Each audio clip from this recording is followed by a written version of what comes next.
Boche gold and diamonds. By now, pay later. Attoor Asuramkund dam തുറക്കാനുള്ള നടപടികൾ സ്വീകരിക്കുമെന്ന് മുള്ളൂർക്കര പഞ്ചായത്ത് ഭരണസമിതി അറിയിച്ചു.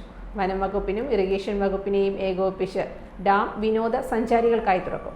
സാങ്കേതിക പ്രശ്നങ്ങൾ ഉന്നയിച്ച് ഡാം തുറക്കാതെ കിടക്കുകയായിരുന്നു. കോവിഡിന് അടച്ചിട്ട ഡാം പിന്നീട് തുറന്നിട്ടില്ല. സാങ്കേതിക പ്രശ്നങ്ങൾ മറികടന്ന് ഡാം തുറക്കണമെന്ന് panchayat president NS Varghese, vice president Mumtaz Noushad, സ്ഥിരം സമിതി അധ്യക്ഷന്മാരായ K നാരായണൻകുട്ടി തുടങ്ങിയവർ ആവശ്യപ്പെട്ടു. ഇവർ ഡാം സന്ദർശിച്ചു. 2.5 കിലോമീറ്റർ കാടിനാൽ ചുറ്റപ്പെട്ടിട്ടുള്ള ഡാം കാണാൻ വിനോദസഞ്ചാരികൾ എത്തിയിരുന്നു. തുറന്നു നൽകാനുള്ള എല്ലാ നടപടികളും സ്വീകരിക്കുമെന്ന് പ്രസിഡന്റ് MS വർഗീസ് പറഞ്ഞു. ഈ ഡാം നിർമ്മിച്ചതിന് ശേഷം ഈ ഡാം സന്ദർശിക്കാൻ വർഷങ്ങളോളം കഴിഞ്ഞതിന് ശേഷമാണ് കോവിഡ് വരുന്നത്.